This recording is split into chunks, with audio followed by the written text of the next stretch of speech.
I wanna be like you. I wanna be like you. I wanna be like you.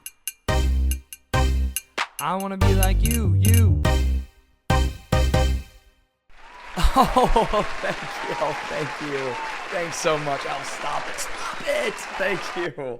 It's an honor and a pleasure to receive this award. Boom. Now, this right here, if you listen to our episode with Aidan McDermott, I talked a little bit about this. This is the closest thing that I have to a Tony Award. It's called a Minty Award, and I won it for a high school production of Bye Bye Birdie that I played Conrad Birdie in. I was one supporting actor. No big deal. Just whatever. But it's the closest thing I have to a Tony. And you're wondering, what does this have to do with a Tony? Why are we talking about the Tonys? Well, this week on I Want to Be Like You with Elbi Cespedes, we have very special guests. 3 episodes back to back about the Tony Awards, a part of our Tonys Talk series. Now, you saw us talk to Jerry Mitchell, who's nominated currently for Best Choreography for Boop, the musical, which he also won the Outer Creek Circle Award for. But this week, we also get to talking with 3 special guests that you'll get to see throughout the week because we are just days away from Broadway's biggest night. And we've done a lot of coverage this year on some shows that are happening this Tony season. And it's been an exciting season. I cannot wait to see what transpires with the Tonys. And these the nominations have been great. There's so much buzz happening in the city right now. If you're not in the city, listen to those cast recordings, watch those performances on television that you see, and make sure you watch the Tonys because it is such an exciting night. And I've not gotten the chance to be in the room, but hopefully we will be this year. That'd be great. But anyway, so today's episode, we have Jack Noseworthy. Now, Jack is the lead producer on what I would call a fairly intimate show. Okay, it's a brand new original musical titled, if you haven't heard of it yet, it is called, here it is, sorry. Boom, hopefully you can see that. It's called Real Women Have Curves, the musical. All right? And it is currently nominated for 2 Tony Awards. It's nominated for Best Score, and it's nominated for Best Featured Actress for Justina Mikado. And we saw the show a couple weeks ago, and I've known about it for a little while now, and I tell Jack about this, but it's such an exciting piece. It's so different, and it's so funny. It's so funny, and it's so much funnier than you would anticipate it even to be because some of the subject matter is maybe one would consider a little heavier, but it's approached with this light universal quality that I really appreciated. And the score is a blast. And Justina's also incredible in the show. We have a dear friend, Shelby, who hopefully will be coming on soon, who's also in the show, who's just fantastic. Tatiana Cordova is, a rising star at this point. She's brilliant. The whole ensemble and cast is absolutely fantastic. So we had a blast at the show, and Jack Noseworthy is the lead producer of the show. He's also married to Sergio Trujillo, who is one of our dream guests. Brittany Conagati graciously gave us Sergio as a dream guest, so here's hoping. But also Sergio directed and choreographed Real Women Have Curves, and this is his directorial debut, which is so exciting, and he did a fantastic job. Fantastic. Prior to becoming a producer, though, Jack had an unbelievable acting career. I mean, on the stage, but also in TV and film. He's worked with the likes of Kurt Russell, Matthew McConaughey, Tommy Lee Jones, Meryl Streep. I mean, pretty amazing. Rob Lowe. I mean, it's his TV and film career, his on-screen career was remarkable, but also he's originated many a Broadway musical, like High School Musical, Broadway musicale. He's originated Sweet Smell of Success with John Lithgow, Brian Darcy James, Marvin Hamlish musical. And he also is the 3rd guest that we've had as a part of Jerome Robbins Broadway. I mean, how cool. Jack was so sweet and so gracious with us.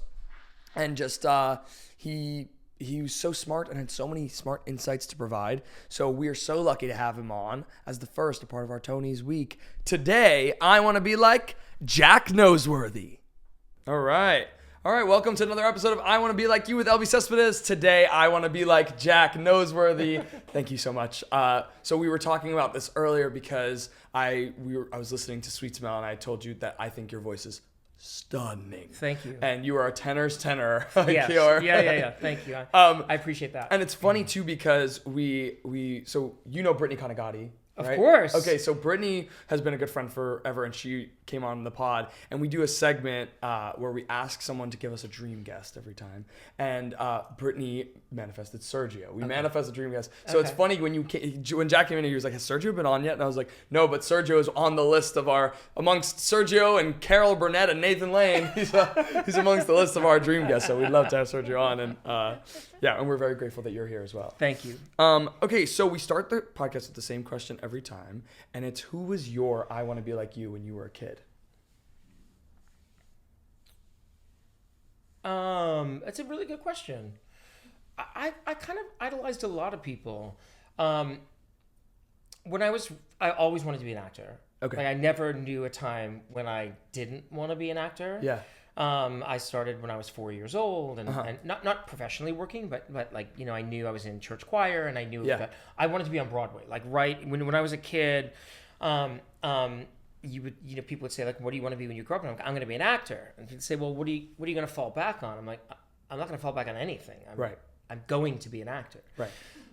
And so that kind of determination and drive is what gets you through. But so when you asked me that question, oddly enough, the first person that came to my mind was the hockey player Bobby Orr. Isn't that strange? Yeah. Bobby Orr was one of the biggest hockey players in the world. Okay. And and he played for the Boston Bruins. And he's a Canadian hockey player, and truly one of the greatest hockey players ever. Before Wayne Gretzky was Bobby Orr, and there's this really famous picture of Bobby Orr getting this goal in a playoff game, and he gets this goal and he literally leaps through the air and he gets the goal and wins the game, and it was this huge. It was a major event in hockey, and I grew up in a hockey family. Okay. And so.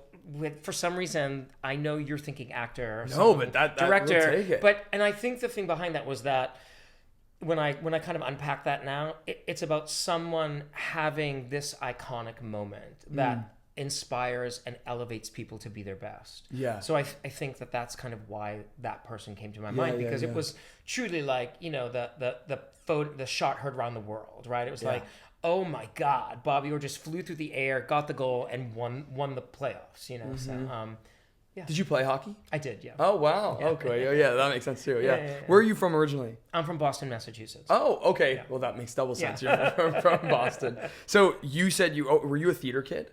I was. Oh yeah. I started doing theater in my church. I went to a church. Strangely enough, called the Broadway United Methodist Church. Oh. So when I was young and kind of fresh, I would say I was on Broadway before I was on Broadway. Yeah, right. I've always been on Broadway. So, and then through church and then school, and then I went to drama school. I went to the Boston Conservatory and then. Right. So I've just. What was your college audition experience like? Did you audition for a bunch of colleges? I mean, now it's such a big thing. Yeah. But what was it like for you? That's a good question. My college experience was, it was pretty simple. Yeah. Because I had to do a classical monologue, a contemporary monologue, and I had to sing 2 songs. And if I remember. If I remember correct, I'm probably same thing. I bet it's the same thing. Yeah, it's very similar, right? But it was not like going to a hotel and a lobby and like there being 80 schools you're auditioning for. Right. I had someone that had gone to the Boston Conservatory that I knew in high school. Yeah. And she said to me, "I'm going to this school." And that opened my eyes, and it was like Fame, basically. When I thought, in my mind, it was like the movie Fame. Right? Yeah. You could actually go to college and study and learn how to do this. It was very different. There was no internet. There was no you didn't have the access that you had. You know, people had to actually tell you things, and so. Her name's Justine Serino, and she told me about this school. I'm like, oh, I have to go there, and so I figured out and I auditioned. And did you live there? I mean, you were from Boston, or did you just? So my first year, I lived at home. Yeah. And then I lived in the dorms, and then I got an apartment. Oh, nice! Oh, I love that. That's awesome. So what was the first after college? Did you wind up moving to New York? So when I was in my senior year of college, over the holiday break between Christmas and New Year's, I came to New York and I went on my very first audition, and I went on an open non-equity call, stood in line for Cats. And so I auditioned for that, and then weeks later they called and offered me the job. Wow. So I was in college and I got a national. What they did was they cast me in they were putting a brand new national tour together. And you were Mungo Jerry. I was Mungo Jerry, right? Yeah. So my first job was my first audition was my first job, and I got my equity card, and I went on the road with the tour of this Broadway show. To be fair, it was a bus and truck. And that was your first professional job. It was my first audition. Wow. It was my first professional audition. My first professional job, and then I got my equity card, and then I graduated from college on the road with the show. You got your equity card even though it was a non-union tour? No. I had to go to an open call. Oh, I see what you mean. It was a non-equity audition, and so then you had to wait in line, right? And then if you got lucky, but it was a union tour. Correct. Okay. Yeah, that's right. Okay. But I wasn't a union member, so you had to wait in line, and if they saw you, you got to go in. Yeah, we know that all too well. It was like that. That was my first one, and then. Oh, that's awesome. Yeah, it was just right place, right time. That was awesome, and you got that by yourself. When did you decide to get your agent, and how did you get your first agent? We always ask these nitty gritty questions because those are I feel like the parts that people usually skip over, Yeah. I'm trying to think of his name. I got my first agent. I was dancing in Jerome Robbins, so I got I left. So you got Jerome Robbins by yourself as well? I did. Wow. Yeah, I just went and I went to New York and I auditioned for Jerry. Wow. And I got cast to do reconstruction. I really got cast to play Tulsa. So I was brought on to be Tulsa, and then the number was eventually cut from the show. But that's real. Tulsa and Baby John are the things that I was hired to do. Oh wow! And then so I learned Tulsa from Jerome Robbins. He crafted the number, and I learned. And then eventually that number was cut from the show, as were many numbers from. Well, so from what Mark, when we had Mark on to talk about, he said that they would do. They started by staging every number. Yeah. They would stage all of these Jerome Robbins numbers. We learned everything. And then cut a bunch to make it for the show. Yeah. We learned but I was literally that's why I was hired. Yeah. And then fortunately I was able to do other stuff. Did any people get cut or no? He fired a couple of people early on. Yeah, people, not that many. Yeah, just because they didn't fit the puzzle. There were 64 dancers in that show. Oh my gosh! So it was the largest cast post World War II. Wow. There were 60, and we rehearsed for 6 months. Jeez. Yeah. Oh my gosh. Yeah. So that was you had Jerry was associate on that. Jerry Mitchell was associate. And you were Jerry Mitchell was associate on that. Yeah. And Jerome Robbins was very much involved, from what I understand. Oh, he was there every day. We all worked Jerry Robbins was there every single day, hand in hand. Yeah, wow. Tell me about your dance history, because to be in a show like that's pretty heavy dance. So I didn't train professionally until I was a little bit older. Uh-huh. Probably I was around 16 years old, and I started taking some local classes, and I was dancing in shows. And then it wasn't really until I got to college that I started to dance. Oh wow. Late bloomer.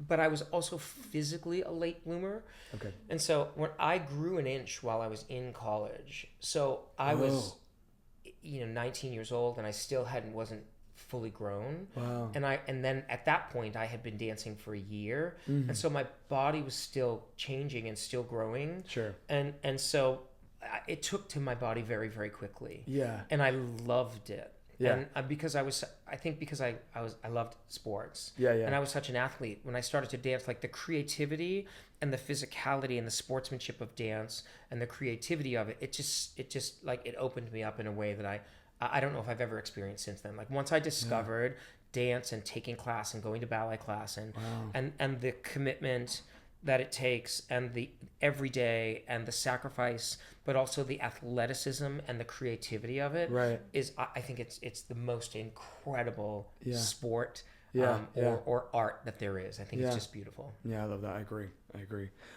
So let's talk a little bit about, you were the only, this is what I found, and I don't know if you know this, but you were the only male to play Peter Pan on Broadway? So Charlotte D'Amboise played Peter Pan in Jerome Robbins' Broadway, and we did the I'm Flying sequence. Yeah. And so I covered her, so I would go on. And actually, we also previewed for like 2 months, I think. Wow. And there was a full 2 weeks in previews when the show was just in previews that Charlotte was out, and so I went on, and I was on for 2 weeks during previews. Like in the research that I found, you're the only male in any version of Peter Pan, from what I understand. I was like, what a weird little, fact. It does sort of feel like in today's day and age, with all of this reckoning in gender and social awareness, that why the heck a man couldn't play Peter Pan. But yes, that is very true. It's just a funny little anecdote that I found, and I was like, that's so funny. Yeah, it's very true. So talk to me about, you were in a chorus line in 1990. You were Mark. I was Mark. So I'd done Robbins for about, I think from Reconstruction all the way to from about 2 years, I think, maybe just shy of 2 years. Yeah. And they were replacing the Mark in chorus line. Mm-hmm. At that point, you already had your agent. I just realized I like totally jumped over that because we talked about Jerome Robbins. Yeah, I mean, like, it was just a different time. Yeah, because it feels like now you need one in many different respects. Yeah, I mean, so that also, chorus line, that sort of is Jerry too, because they were looking to replace Mark, and Bob Avian had come to see Robbins, and he and Jerry were friendly because Jerry had assisted Bob Avian on Follies in London, or he assisted Michael Bennett and Bob Avian on Follies in London. Yeah. And so they were looking for a Mark, and I looked very, very young. I mean, I mean, even in my 20s, I've always looked quite young. Yeah. And Bob saw me in the show and said, "Oh, I think he'd be great as Mark." And Jerry said, "Oh, Jack would be great for Mark." And so I went in, I auditioned for chorus line. I got the job, and then I was doubled up, right? I was doing double duty. I was doing Robbins at night and rehearsing chorus line during the day. And then I watched the Wednesday matinee of a chorus line, and then between shows, it had been running for 17 years. And then in between shows, they had a huge press conference, and they announced that the longest running show in Broadway history was closing. And that was my opening night in the show. Oh my gosh. But then the show ran for like another 3 months, and it became the hottest ticket in town. Like everybody had to come see Chorus Line again. Right, of course. And so it was, it was like, I was on Nightline with Ted Koppel. They did a New York Times like segment about like 5 dancers in Chorus Line in their story, and I was on the featured one. So it was like this crazy kind of like incredible serendipity that I mean, like you can't pay for that kind of stuff now, but it was a different world. You know? Like it was just, Were you working with Marvin on that? I mean, it was pretty much the tail end of it, right? No. The show was wrapping up. I met Marvin. In fact, I even have, I still have, he gave everyone champagne flutes for the closing of a chorus line, and I still have them. Oh, yeah. That's and then for really cool. For Sweet Smell, he and Craig gave me a I don't know if it's Cartier or Tiffany's watch inscribed on the back. So it's one of the two. Oh my gosh. It's pretty cool. Talk to me about Sweet Smell. I like I said, I've been listening to so much of it and discovering it in like I knew it, but I didn't know it, and it's beautiful score. Yeah. Talk to me about how you booked Sweet Smell. So I auditioned. I was in LA at the time. I kind of stopped doing. I didn't stop doing theater, but I went to Los Angeles and started making movies and doing lots of film and TV. Right. I lived in Los Angeles, and I came back to New York, and I auditioned for Sweet Smell. I actually auditioned for John Guare, the book writer of the show, and they were getting ready to do their workshop, and they needed someone to play Dallas, and I had come in. And I auditioned, and the director wasn't there. Marvin wasn't there, I don't think. Yeah. And I auditioned, and they cast me. John cast me. And then, and so I did the workshop, and it went very well. The workshop went very well. It was a little couple of their cast changes. And then John Lithgow got signed on to do another season. I believe this is right. Got signed, you'd have to ask John. Got signed on for another season of 30 Rock. So we had to wait a year. So we'd done the workshop. We thought we were Third gonna Rock. Go. Yeah. Third Rock from the Sun, right? Third Rock. Yeah. Third Rock. Thank you. Third yeah. Rock. Thank you. Yeah. And so we were expecting to go, and then we had to wait for John because it was John Lithgow was going to play JJ. Yeah. And we waited a year. I went out to LA and I did a half a season on Judging Amy, and then came back, and then we started rehearsals for Sweet Smell, and it was so like it to this day, Sweet Smell. I have two experiences that for me are what I think are my most treasured and memorable creative experiences. Sweet Smell is one of them. Yeah. Just working with Nick Heitner, Marvin Hamlish, John Guare, Bob Crowley, Natasha Katz, who is the lighting designer on Real Women Have Curves. Oh wow. And having Marvin write music on you, working with the incomparable Kelli O'Hara and Brian Darcy James, and like the talent on that stage, I was just in awe of all of them and couldn't believe I was there every night. Like, how did this? You're singing this beautiful score, and it's forever in. I always say like cast recordings, I think are so important because they're forever like immortalized. You know what I mean? Like your name is forever on it, and your voice in that nature from 2002. You know what I mean? Like there's something really special about that. Yeah, it's really, really true. It was just a great experience, and I think it's a fantastic show, and continues to sort of be something that people reference for me is Sweet Smell, because I think people who know, right? They know it's a great show. Yeah. It's really smart. Sure. The music is fantastic. The score is amazing. Craig's work is incredible. So, the lyrics are beautiful. I love that. Talk to me about your transition from theater to film and television, because you've done so much film and television, some of which I want to talk to you about. Sure. But talk to me about because when you moved to LA, you needed an agent, you needed all of that, right? That's a completely different beast in a way, right? Yeah. It's a really different world. I had auditioned for the original cast of Miss Saigon. Okay. And I went on multiple auditions to get this show, and I didn't get the show. Mm-hmm. The co-lyricist was Richard Maltby Jr. Co-book writer or co-lyricist, one of them. I think co-lyricist. And he was writing a television series for Angela Lansbury. She was going to leave Murder, She Wrote, and he was writing a television series about a grandmother who was in vaudeville.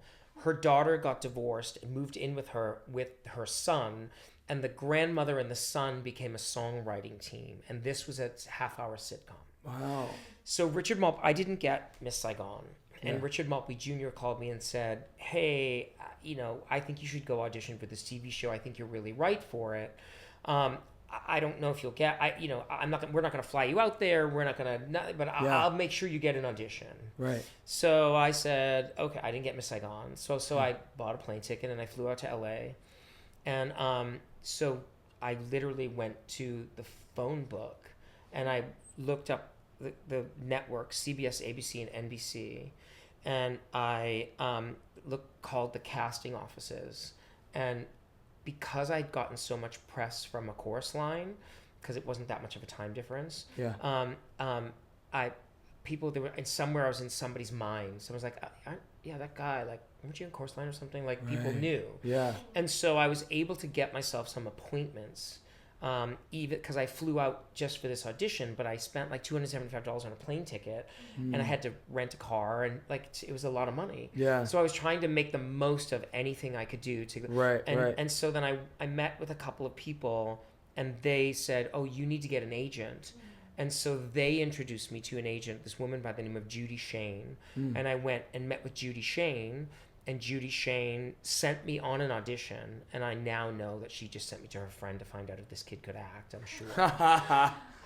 And so she signed me, and this was in November of 91.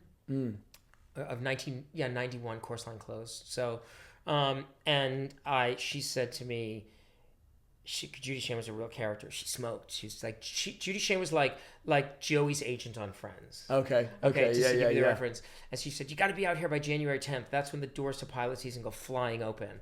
So I always have this image of like everyone gets off a plane and like the doors were there and all these actors like pile into Los Angeles and they go on pilot season. And so I was there. It's like audition season here. Yeah. I was there in pilot season. Then 6 weeks later, I got a pilot. And so I stayed in LA. And then I just started working. And then that I did this pilot for a show, and I did 13 episodes of this show. And then did you wind up? This was the Angela Lansbury show. No, so that show didn't go. That never happened. Okay. And then so I got this other show, and then I got Alive. I auditioned for Alive, and that kind of changed things in a lot. Thrust you into it really changed a lot, because at that time you were thought of as a theater actor, a television actor, or a movie actor. And in fact, when I was going on auditions, my agents would tell me, "Don't tell people you do theater," because it was very different. Yeah. And we're talking 1990, right? Sure, so sure. People just had different, it was very, very different perspective and very old school. And so I got Alive, which was a big movie. And then so I then started to get thought of as a movie actor. And so then all my auditions were for movies. And not so then, TV, not theater. Yeah, it's like there was such like little, it's like, very But different. that wasn't me. That was just the way the business was, right? Yeah, the way they branded you. And then the business eventually started to shift and change, and you started to see movie actors doing television, and then now, of course, everybody does everything. But there really was a period where you were looked upon as you could really only do one thing. Yeah. At least when you were an unknown, right? Because you were getting established. So, so it just gradually started happening. And then I started making movies. Wow. And then TV, and like, so then it all just kind of like started to happen and change. And then, Julia Roberts is on Friends, right? Because she's dating Matthew Perry. So like, then you're like, things just shifted. Or Brad Pitt. Yeah. Yeah. Like it just is all changing. Yeah. I want to highlight a couple of your TV film credits. There's this one in particular, U571. Yeah. You're in this movie with Matthew McConaughey. Yes. And he's like, I wouldn't say hot off the heels of Dazed and Confused, but it's like only like a couple of years later. Okay. And can you talk to me about, and you're also speaking German? Yeah, I had to speak fluent German. What? Did you know German beforehand? No. So really, I did a movie called Breakdown with Kurt Russell, and that's the other best experience I've ever had. That's one of the most creative and best experiences I've ever had.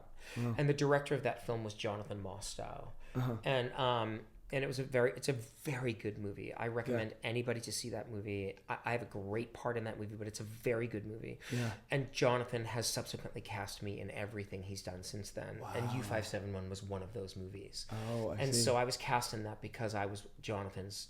He put me in everything. And in fact, that's not even the role I wanted to play. I wanted to play Hirsch. And Jonathan kept saying, "That's not the right role for you." I'm like, "I know, but I like, he's like, no, that's not the right role." And in fact, he was right. So this was the right role. And so Matthew, Harvey Keitel, Bill Paxton, John Bon Jovi, and we shot that movie in Italy and Malta for 6 months. Wow. So I lived in Piazza Navona and we were in Malta. And so it was a great experience. Yeah. So, I mean, I was watching clips from it, and it's essentially, from what I understand, it's like about these, it's about this American mission that was in Germany. Am I right? And it's like was it this thing where they were in disguise or something? I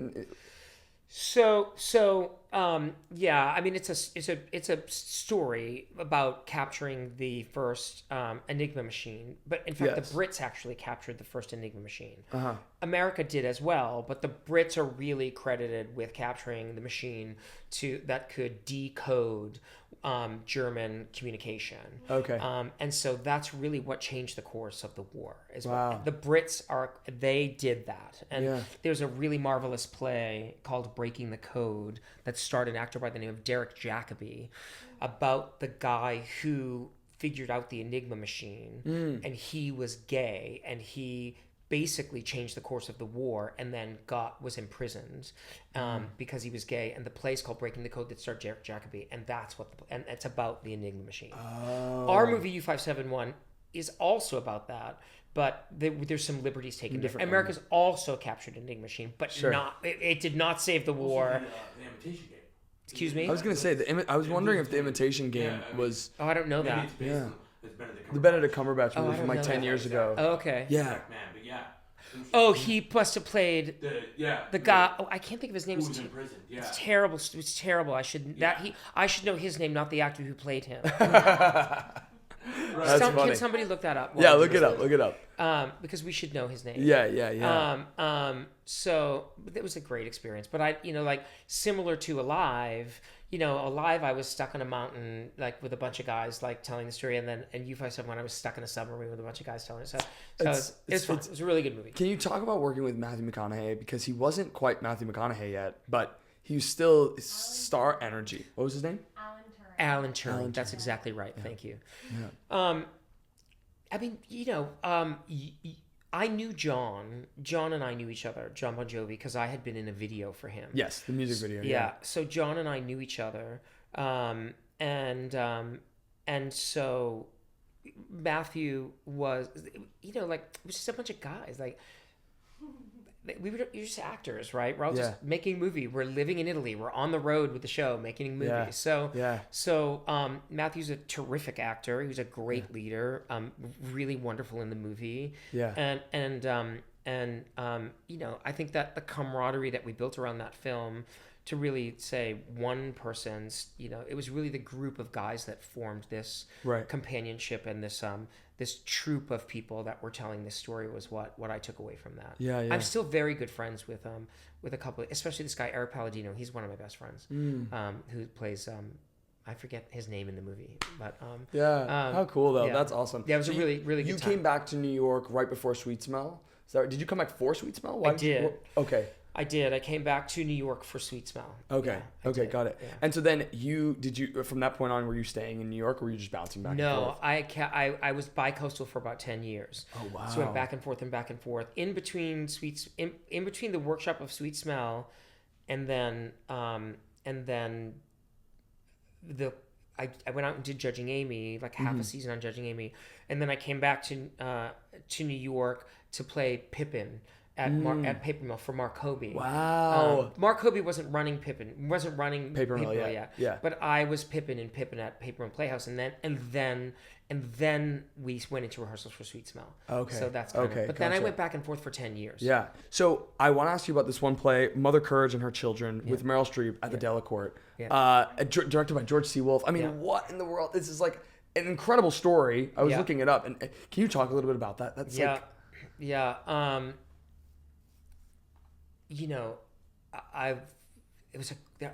was a fantastic experience. George C. Wolfe is a phenomenal director. Yeah. I mean, you don't need me to tell you that. Yeah. But he creates a community of artists in the room, and there's a few people that have that capability where you just have so much trust. And he's a great leader and a phenomenal communicator. Yeah. And you're in such good hands. And then, you're just working on Mother Courage with Meryl Streep and Kevin Kline and Austin Pendleton. And I was, in the ensemble, and I had a couple of scenes with Meryl Streep. Everyone had, you had your scene, and it was a great experience working at the Delacorte, outside in Central Park. It's a great space too. It's like, it was really special. It's you just go, pinch me moment. Yeah, but it's also, again, like, I think when you think about I've been very, very fortunate to work with folks, like Meryl Streep. She wouldn't remember me if she walked in this room. She wouldn't remember me. Sure. But then people like Lawrence Fishburne, who is also an incredibly great actor, and then even Kurt or Matthew or Harvey Keitel, like, they're all just actors. Yeah. And they're all people who value the work. They're great in the room. I've been really, really fortunate to work with people who respect everyone. Like, I bring something to the table. Obviously, Meryl Streep brings something to the table. But everyone understands that your artistic ambitions and why you're there. Yeah. And when you work with someone like George, he values you as much as everyone has the same amount of value. Yeah. You're all bringing something to the table, and you're all important, and learning those lessons from people. At that, when I wasn't that young when I did Mother Courage, but seeing that actually in play, it's a great reminder that how valuable we all are, and it's as equally as important for my 5 lines in my scene to land as it is for Meryl Streep to land in the entire play. Right. It's a launching pad. Everything has to work, right? When someone like George creates a community, creates a place for artists to feel safe, we're all lifting each other up, and that's really special. Yeah. I love that.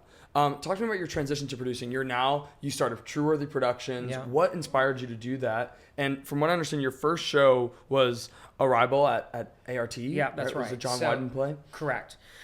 So I'd been wanting to produce, and I've been wanting to create opportunities for other people. I felt like when I first started, I said I've worked with everyone from John Waters to Jerome Robbins, or Jerome Robbins to John Waters, right? Because I did a John Waters movie. Yeah. And like I had a lot of it. I felt like I really felt secure in everything I'd done. I felt like I had knowledge I wanted to share. Yeah. And I also felt like I wanted to give opportunities to my friends and other people to tell their stories. Yeah.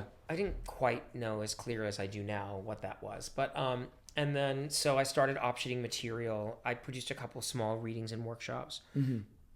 Pardon me. And then Sergio, my husband, Sergio Trujillo, had directed and choreographed this show called Arrabal that was in Toronto. And I thought it was the greatest thing I'd ever seen. It was fantastic. John Weidman wrote the book. Gustavo Santaolalla did the music.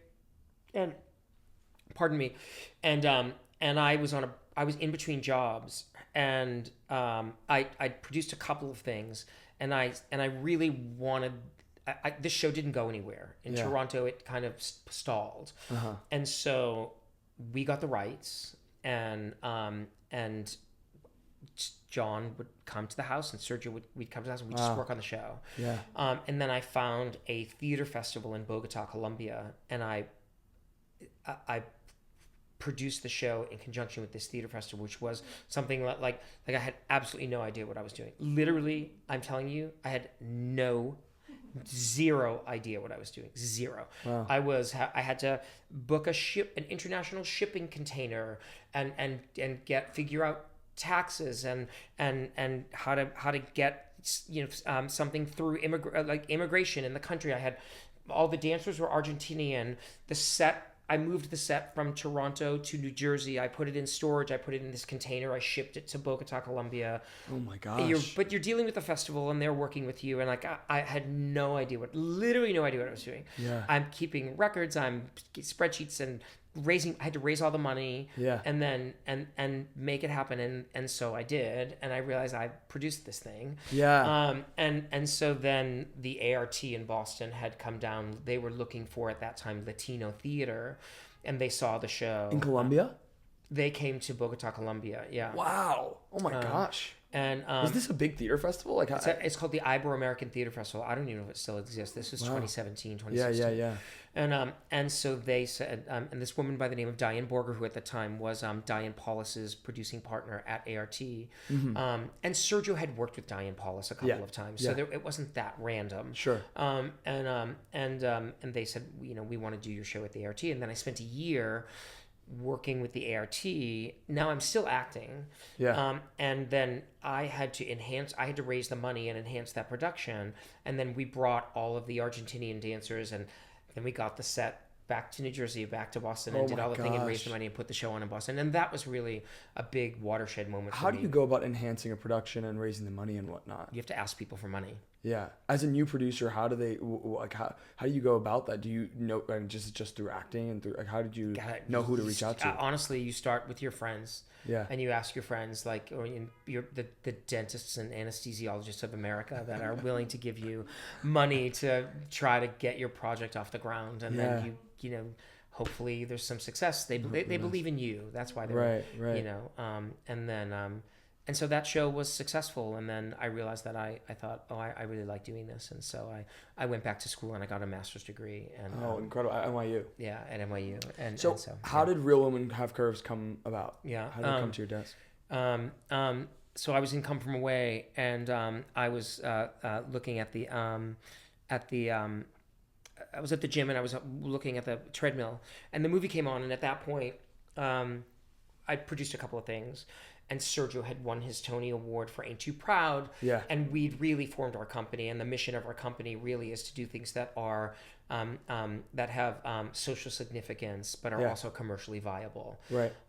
And speak to giving voice to disenfranchised communities. Right. So both of us are part of the disenfranchised community. he was an immigrant and Latino. I'm gay. We have a child. So like we're from various different communities, right? And so I saw the movie and I thought, I remember this movie was really good. And then I read the play, and the play was even like they had elements that aren't in the film, and I thought this is incredible. So we optioned it.